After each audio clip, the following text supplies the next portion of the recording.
Hello and welcome students. आज हम आपका नेक्स्ट टॉपिक करेंगे। आपके बीच में एक दो टॉपिक रहते हैं इसी चैप्टर के। वैसे तो ये हो गया था बट ये इसके एक दो टॉपिक जो हैं वो रह गए हैं।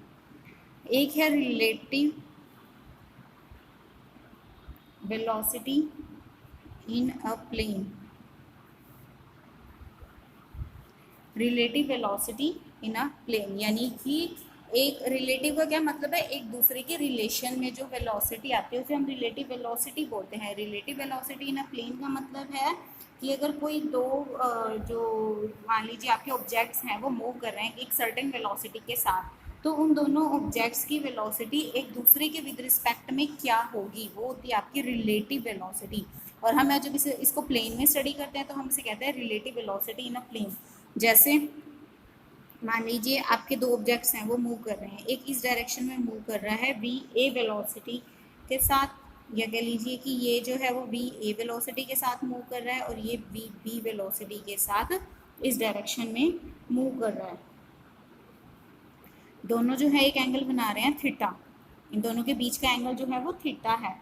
तो अगर हमें रिलेटिव वेलोसिटी निकालनी है ए ऑब्जेक्ट की विद रिस्पेक्ट टू बी, जो कि ए ऑब्जेक्ट जो है वो वी ए वेलोसिटी से मूव कर रहा है और बी ऑब्जेक्ट जो है वो वी बी वेलोसिटी से मूव कर रहा है, तो रिलेटिव वेलोसिटी क्या होगी, A with respect to B, यानी कि बी को जो आपका जो ऑब्जेक्ट है बी वो उसे जो आपका ऑब्जेक्ट ए है वो किस वेलोसिटी से मूव करता हुआ दिखेगा। जैसे अगर आप कोई दो आपके साथ आप जा रहे हो कहीं और साथ में जो है एक कोई और ऑब्जेक्ट भी या कोई एक व्हीकल है आपके साथ जा रहा है, तो अकॉर्डिंगली आप उसके अपोजिट डायरेक्शन में जा रहे हो या उसके साथ जा रहे हो, उसकी वेलोसिटी उस हिसाब से आपके लिए वेरी करेगी। जैसे अगर दो आप जा रहे हो और आपके ही साथ पैरेलली जो है एक कार मूव कर रही है, आप अपनी कार में हो और आपके पैरेलली एक कार मूव कर रही है आपके साथ साथ, वो भी उसी डायरेक्शन में जा रही है, तो उसकी वेलोसिटी आपके लिए कम होगी एज कम्पेयर कि अगर वो कार अपोजिट डायरेक्शन से आ रही है तो उसकी वेलोसिटी आपको ज़्यादा लगेगी।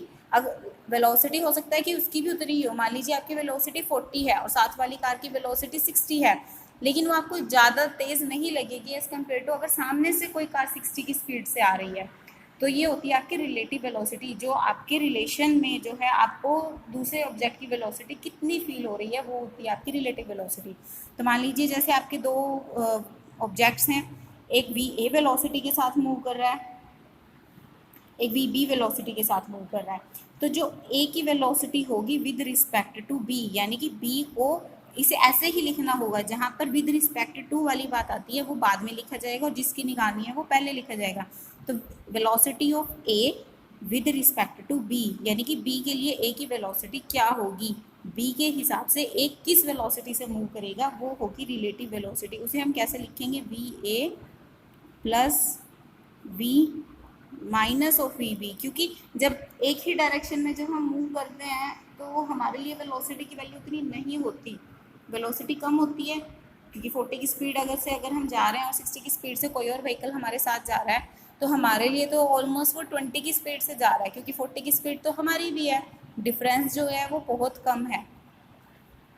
तो हम उसे ऐसे लिखते हैं V A minus V B, इसे हम ऐसे जो है लिखेंगे। और ये आएगा कैसे, जैसे आपकी वेलोसिटी है ये है वी ए, ये है वी बी, तो इसी के अपोजिट जो है नेगेटिव डायरेक्शन में हम इसे, क्योंकि रिलेटिव हम जब चीज़ निकालते हैं तो हम कैसे निकालते हैं, हमें दूसरी चीज़ को जो है वो स्टॉप करना होता है, क्योंकि हम चलती हुई चीज़ के साथ रिलेशन नहीं निकाल सकते, मूविंग ऑब्जेक्ट के साथ रिलेशन निकालना मुश्किल होता है एज कम्पेयर टू जो स्टॉपिंग ऑब्जेक्ट होता है। जो आपका ऑब्जेक्ट जो है अगर वो रेस्ट पे है तो उसके लिए उसके साथ रिलेशन निकालना ईजी रहेगा एज कम्पेयर कि वो अगर हम वो मोशन में हैं। तो उसके लिए हम क्या करते हैं, उसके अपोजिट डायरेक्शन में अगर मैं उतनी ही वेलोसिटी अपोजिट डायरेक्शन में ले लूँ तो प्लस वी बी और माइनस वी बी ज़ीरो हो जाएगा, मतलब कि वो जो है वी ए के विद रिस्पेक्ट में ज़ीरो हो जाएगी जो आपकी वी बी है, क्योंकि हमें वी ए की निकालनी है। जब ये रेस्ट पे होगा तभी ये इसे मेज़र कर सकता है, अगर हम भी मोशन में हैं सामने वाला भी मोशन में है तो मेज़र करना दिक्कत आ जाएगी, क्योंकि पोजीशन लगातार चेंज हो रही है हमारी भी और उसकी भी। लेकिन अगर हम रेस्ट पे हैं और दूसरी बॉडी मोशन में है, तो हम उसके मोशन को ईजिली स्टडी कर सकते हैं, क्योंकि हमारी पोजीशन में तो चेंज आ नहीं रहा है। और अगर हम मोशन में हैं तो हमारी पोजीशन के हिसाब से उसकी पोजीशन में चेंज आएगा, क्योंकि हमारी भी पोजीशन में चेंज आ रहा है। तो वो चेंज वेरी कर सकता है, उसकी वैल्यू अलग अलग आ सकती है, आपको हर बार मेजर करना पड़ेगा। तो हम इसलिए क्या करते हैं, जब हम ग्राफ बनाते हैं तो इसके अपोजिट में जो है एक उसको रेस्ट में लाने के लिए, रेस्ट में कब आएगा, अगर उसकी वैल्यू जो है वो ज़ीरो होगी। तो अगर वैल्यू ज़ीरो होने का क्या मतलब है, इसमें से हम माइनस वी भी कर देंगे तो ये वैल्यू ज़ीरो हो जाएगी। तो हम उसके अपोजिट डायरेक्शन में जो है एक वेलोसिटी वेक्टर लगा देते हैं, मतलब ये हमने अपनी तरफ से लगाया है, वो एक्चुअल में मोशन से रेस्ट में नहीं आई है बॉडी। हम अगर हम वेलोसिटी वी बी से मूव कर रहे हैं तो हम एक्चुअल में रेस्ट में नहीं आए हैं, हमने सिर्फ ये एज्यूम किया हुआ है। हमें अपने ग्राफ के लिए, अपनी वैल्यू के लिए हमने एज्यूम किया है कि हम उसे रेस्ट पर ले आए। ठीक है, मतलब ये हमने एक तरीके से वेलोसिटी को जो है, दोनों वेलोसिटीज को सुपर इम्पोज किया है। ये जो माइनस वी बी वेलोसिटी है, इसे हमने दोनों वेलोसिटीज पर सुपर इम्पोज कर दिया ताकि हमारी वैल्यू ठीक से आ जाए। अब अगर हम इसके अपोजिट उतनी ही वेलोसिटी लगाएंगे तो ये ज़ीरो हो जाएगी वैल्यू, यानी कि रेस्ट पे आ जाएगी। और वेलोसिटी जो है ए ऑब्जेक्ट की कितनी है, वी ए। और यहाँ मान लेते हैं ये जो वेलोसिटी है ये ओ क्यू डायरेक्शन में है, ये वाली ओ पी डायरेक्शन में है, और ये वाली ओ पी डैश हमने इसको ले लिया। ये हमने अपनी कन्वीनियंस के लिए लिया है, माइनस वी बी, ये याद रखना है।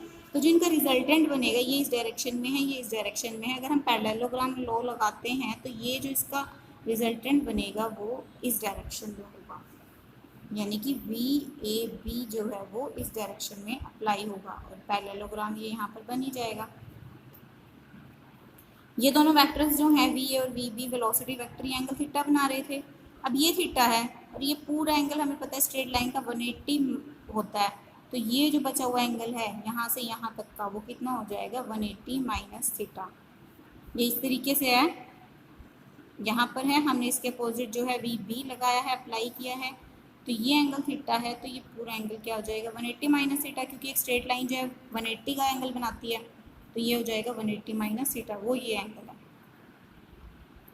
ठीक है, और जो रिजल्टेंट वेक्टर बनाता है वो कितना होता है, बीटा, जो हमने पीछे डायरेक्शन के लिए निकाला है, तो वो वाला होगा ये वी ए के साथ, ये एंगल होगा बीटा।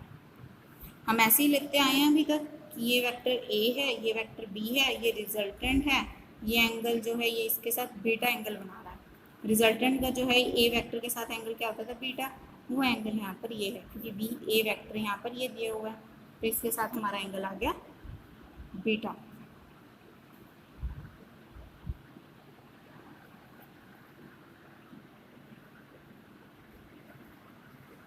तो ये जो वेलोसिटी होगी ए की विद रिस्पेक्ट टू बी, वो क्या होगी, रिजल्टेंट होगी ए का, वी ए का और वी बी का, जो इस डायरेक्शन में एक्ट कर रही है।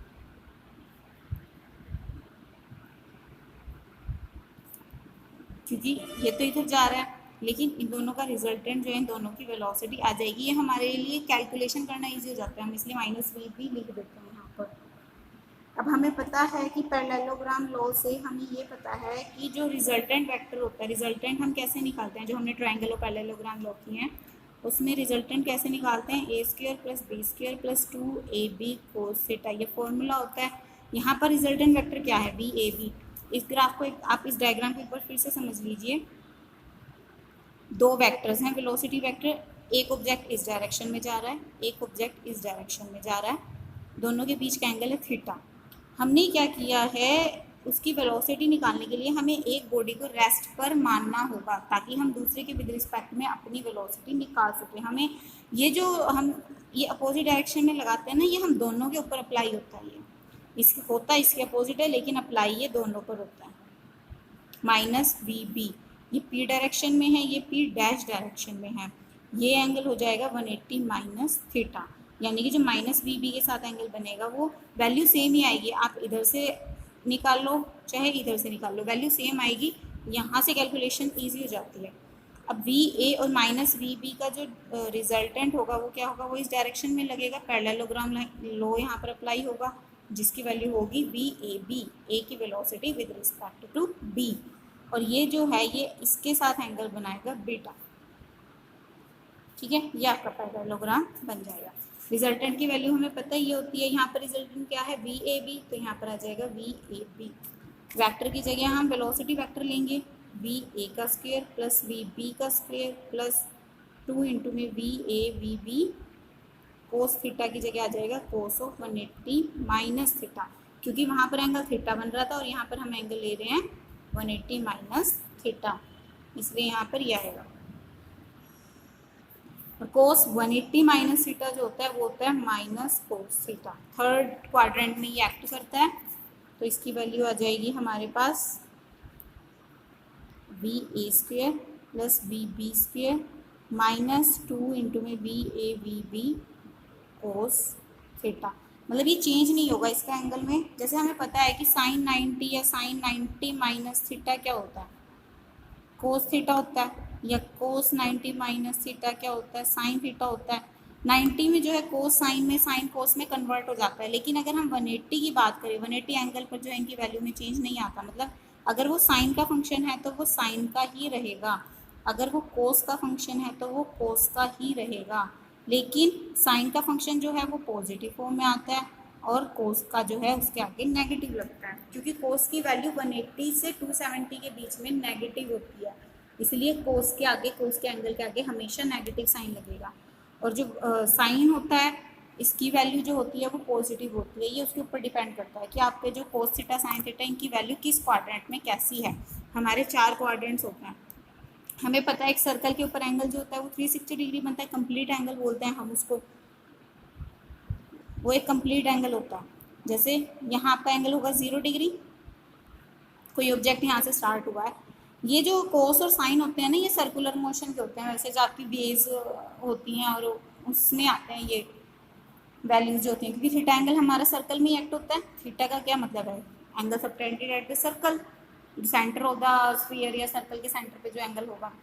तो यहाँ पर जो आपने ट्रिग्नोमेट्री में किया हुआ है, ये 0 डिग्री का होता है, ये 90 डिग्री का होता है, ये 180 डिग्री का होता है, और ये होता है आपका 270 डिग्री का एंगल। मतलब ये जो सेंटर पे एंगल बन रहा है, जैसे आप यहाँ से स्टार्ट हुए 0, ये 90 डिग्री का एंगल हो जाएगा, फिर 90 प्लस 90 और प्लस 90, तो यहाँ पर 0 आ जाएगा, फिर दोबारा से 360 डिग्री। कंप्लीट सर्कल हमें पता है बीच का एंगल जो होता है वो 360 डिग्री का होता है, तो ये जो हाफ एंगल होता है ये होता है 180 डिग्री का। तो यहाँ पर तो सारे के सारे पॉजिटिव होते हैं, ऑल पॉजिटिव। यहाँ पर साइन और कोसिकेंट पॉजिटिव होते हैं, यहाँ पर टेंजेंट और कोट पॉजिटिव होते हैं, और यहाँ पर कोस और सीकेंट पॉजिटिव होते हैं। ये आता है ऑल स्कूल, याद रखने का तरीका है टू कॉलेज। हमें पता है साइन कोसिकेंट एक दूसरे के जो ऑल्टरनेटिव होते हैं, टेंजेंट कोट एक दूसरे के ऑल्टरनेटिव होते हैं, और कोस सीकेंट एक दूसरे के ऑल्टरनेटिव होते हैं। तो इसको याद रखने का तरीका है, ऑल यानी कि ऑल पॉजिटिव, स्कूल यानी कि एस से साइन, तो साइन और कोसिकेंट, स्कूल 2 से टी से टेंजेंट, तो 2 कॉलेज सी से कोस। तो यहाँ पर इनकी यानी कि यहाँ पर सारे पॉजिटिव वैल्यू होती है, यहाँ पर साइन और कोसिकेंट की वैल्यू पॉजिटिव होती है, यहाँ पर टेंजेंट और कोट की वैल्यू पॉजिटिव होती है, और यहाँ पर कोस और सीकेंट की वैल्यू पॉजिटिव होती है। ये ऐसे वेरी करता है। 90 में जो प्लस या माइनस होता है उसमें आप साइन कोस में कन्वर्ट होता है, कोस साइन में। 90 पे चेंज होता है और 270 पे चेंज होता है। साइन का कोस में, कोस का साइन में, या टेंजेंट का कोट में, कोट का टेंजेंट में, ऐसे चेंज होता है ये। लेकिन 180 और 360 पे कोई चेंज नहीं आता, सिर्फ पॉजिटिव नेगेटिव का चेंज आता है। ये आपको याद रखना पड़ेगा, और ये ऐसे वेरी करते हैं। ठीक है, तो यहाँ पर 180 माइनस थीटा था, 180 पे चेंज नहीं आएगा, लेकिन कोस जो है 180 माइनस यानी कि 90 से 180 के बीच में हो गया, यहाँ पर कोस जो होगा वो नेगेटिव होगा, तो यहाँ पर वैल्यू आ जाएगी नेगेटिव। ऐसे ही हमारा जो टेंजेंट बीटा जो डायरेक्शन होगी रिजल्टेंट की वो क्या होगी, क्या होती है, बी साइन थीटा ए प्लस बी कोस थीटा। ये फॉर्मूला होता है टेंजेंट बीटा निकालने का। यहाँ पर बी वेक्टर की जगह वेलोसिटी वेक्टर है, तो वी बी आ जाएगा, साइन ऑफ एंगल क्या है 180 माइनस थीटा, जो भी दो वेक्टर्स के बीच का एंगल है 180 माइनस थीटा लग रहा है। ऐसे ही V A plus B into में 180 minus cos of V B cos of 180 minus theta. V B है, साइन जो होता है 180 माइनस में पॉजिटिव आएगा तो इसकी जगह साइन थीटा एज इट रह जाएगा। वी ए कोस 180 नेगेटिव होता है तो इसकी जगह वी बी कोस थीटा, इसे हम ऐसे लिखते हैं। तो ये आती है आपकी रिलेटिव वेलोसिटी, ये डायरेक्शन बताएगा वेलोसिटी की, टेंजेंट बीटा जो हमने वैल्यू निकाली है। ये आपके यूज़ होते हैं, जैसे आपकी रेन है वो आप क्वेश्चन करोगे उसमें यूज़ होता है। रेन फॉल कर दिया तो आपको छतरी किस एंगल से पकड़नी है कि आप भीगोगे नहीं नॉर्मल, उसमें ये यूज़ होता है। ठीक है, तो ये होता है आपका relative velocity in a plane. अब आता है आपका resolution of a vector. Resolution का मतलब होता है न्यू ईयर वाला रेजोल्यूशन नहीं, रेजोल्यूशन का मतलब होता है यहाँ पर कि किसी भी वेक्टर को उसके कंपोनेंट्स में डिवाइड करना।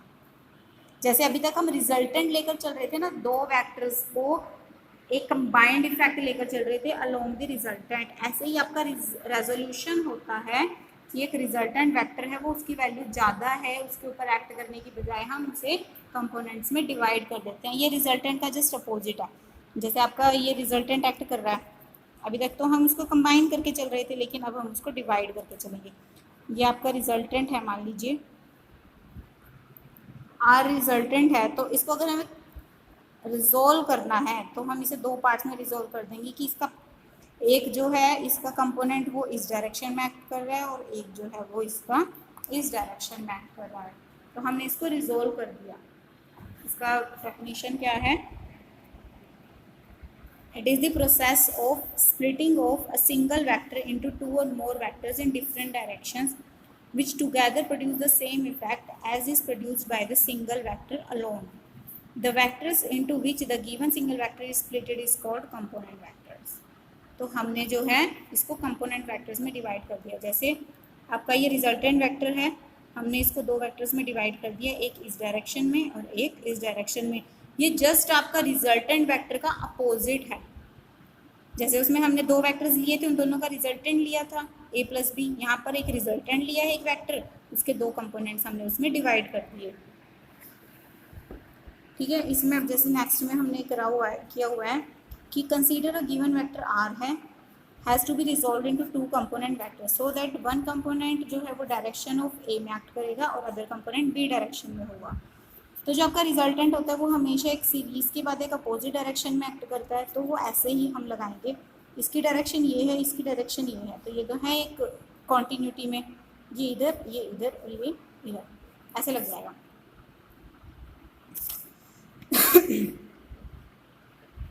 क्या किया, ओ क्यू जो है हमने रिप्रेजेंट कर दिया आर से,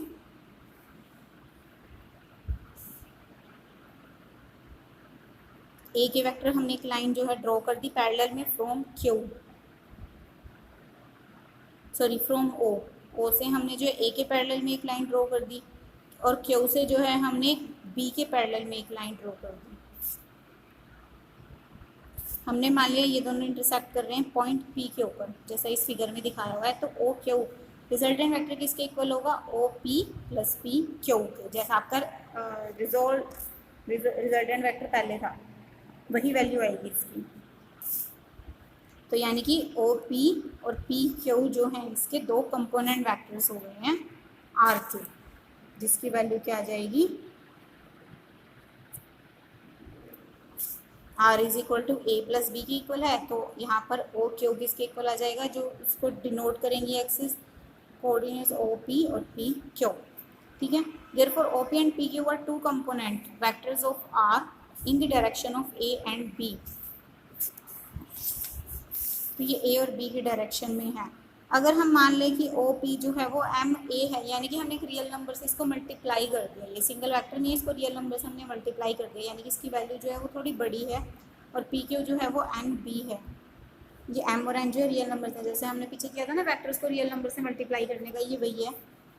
और देयरफॉर जो इक्वेशन 15 है वो क्या हो जाएगी, यानी कि ये वाली जो इक्वेशन थी आपकी ए प्लस बी वाली, उसमें क्या आ जाएगा, मल्टीप्लाई हो जाएगा। अब यहाँ पर वेक्टर की वैल्यू चेंज हो गई है, पहले सिंगल वेक्टर था, अब उसके साथ एक रियल नंबर मल्टीप्लाई है, तो यहाँ पर आ जाएगा M A plus N B, इतनी वैल्यू आएगी बस इसकी। इसके बाद है uniqueness of component vector. Uniqueness क्या होती है? It is to be noted that कि जो रिजोल्यूशन होता है वेक्टर आर का into two component vectors along the direction of A and B is unique.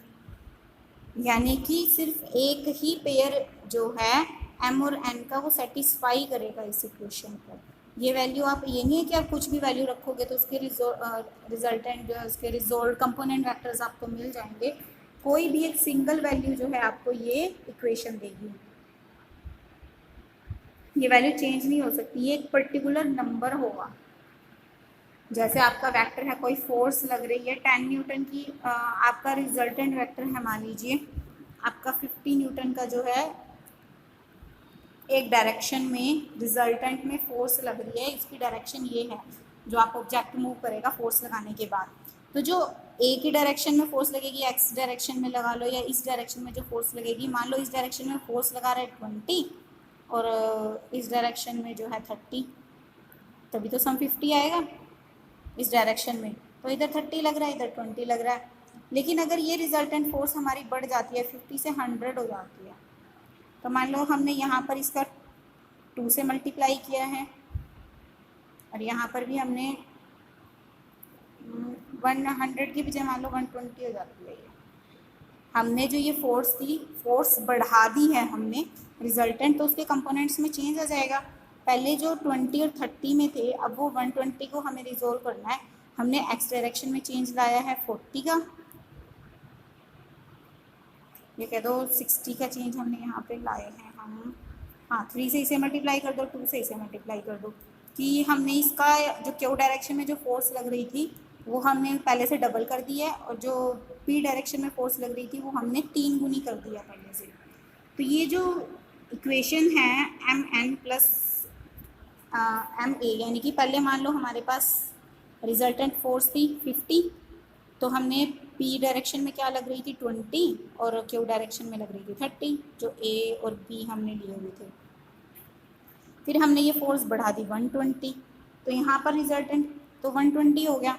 तो यहाँ पर ये क्या होगा 3 इंटू में ए वैक्टर प्लस 2 इंटू में बी वैक्टर, तभी तो ये इसके इक्वल आएगा।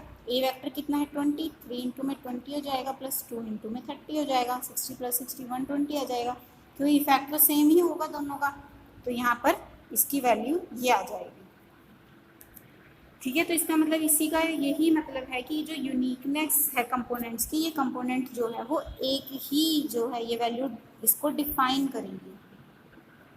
कोई और वैल्यू आप नहीं ले सकते, आप इसमें कुछ और नहीं लगा सकते कि यहाँ पर 4 लिख दोगे या यहाँ पर 1 लिख दोगे, तब वैल्यू नहीं आएगी। एक ही वैल्यू इसको डिफाइन करेगी। जैसे अगर आप इसमें देखो, इसको कॉन्ट्रडिक्शन से प्रूव किया हुआ है। मान लो एम डैश और एन डैश एक अनदर पेयर है रियल नंबर का, आपका एक और पेयर है एम डैश और एन डैश जो इस इक्वेशन को सेटिस्फाई कर रहा है। हमने ये मानकर चले हैं, तो हमने इसको इक्वेशन को नाम दे दिया। पहले एम और एन की फॉर्म में थी, एम डैश और एन डैश की फॉर्म में लिख दिया, लेकिन रिजल्टेंट तो सेम है, तो हमने इन दोनों को भी इक्वेट कर दिया। अगर लेफ्ट साइड इक्वल है तो राइट हैंड साइड भी इक्वल होगी, हमने ऐसे इक्वेट कर दिया। तो हमने क्या किया, इसको हम लेफ्ट साइड में ले आए, एम माइनस एम डैश हो गया और एन माइनस एन डैश हो गया, इधर राइट साइड में हो गया 0। लेकिन ए और बी वेक्टर की तो वैल्यू है, तो ये तो 0 हो नहीं सकते। तो जो इनके जो कोऑर्डिनेट्स हैं, जो इनके आगे डिजिट्स हैं, कंपोनेंट्स हैं, मैग्नीट्यूड जो है इनका, ये नंबर्स जो हैं वो 0 होंगे। तो यानी कि एम माइनस एम डैश 0 होगा और एन माइनस एन डैश 0 होगा। अगर हम इसको इक्वेट करेंगे तो वैल्यू क्या आ जाएगी, M is equal to M dash और N is equal to N dash, यही आएगा।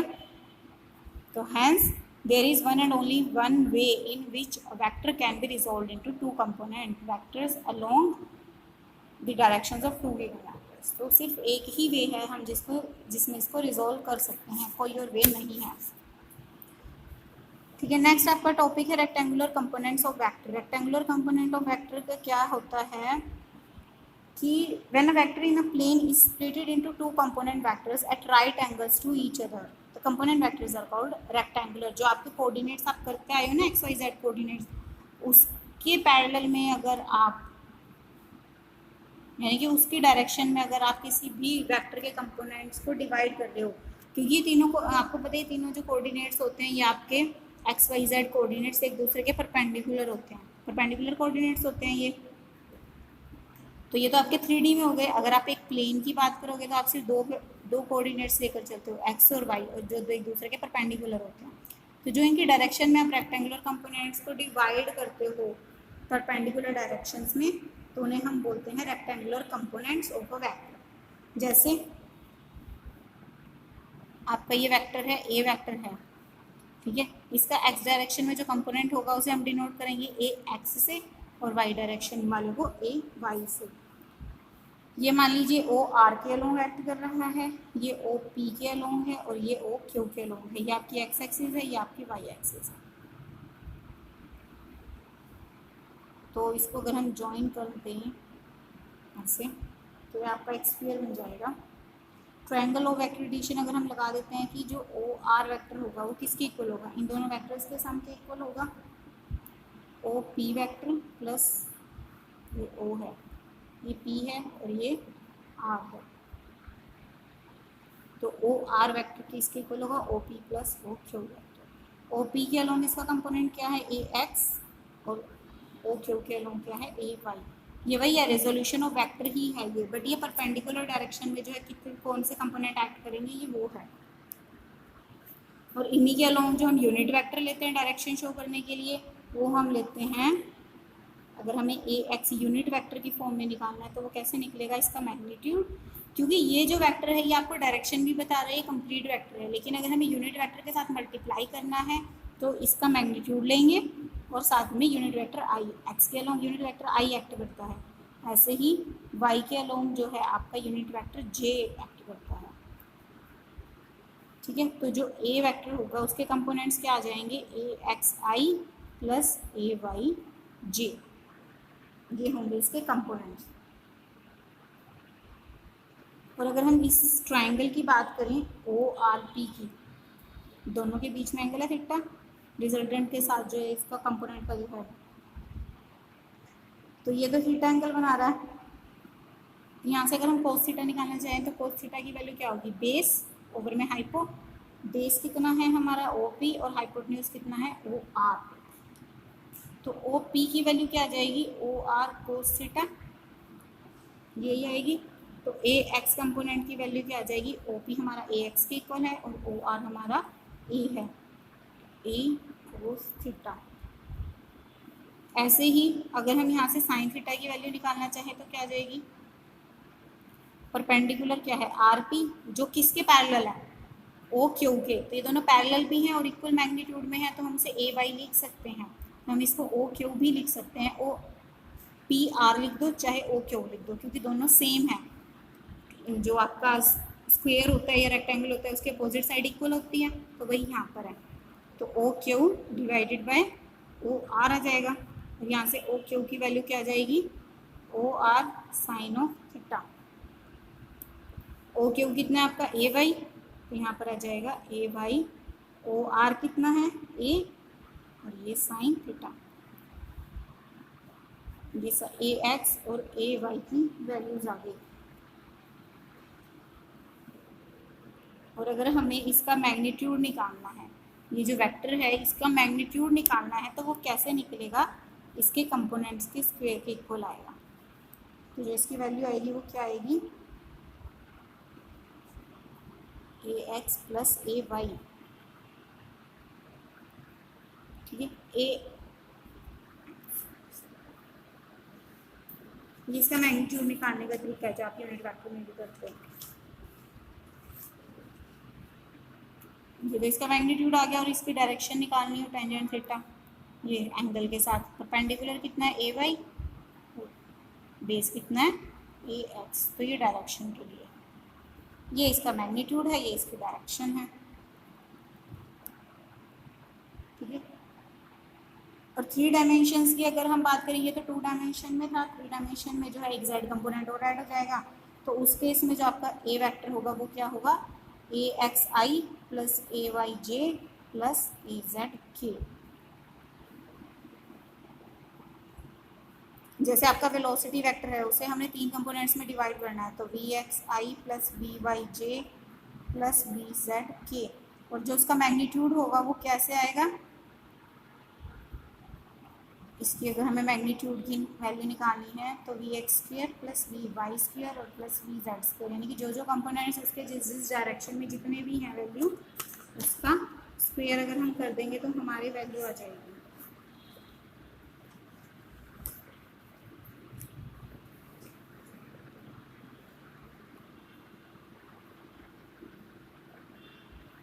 ये है आपका वेक्टर्स, ये टू डायमेंशन में था, ये आपका 3 डायमेंशन में है।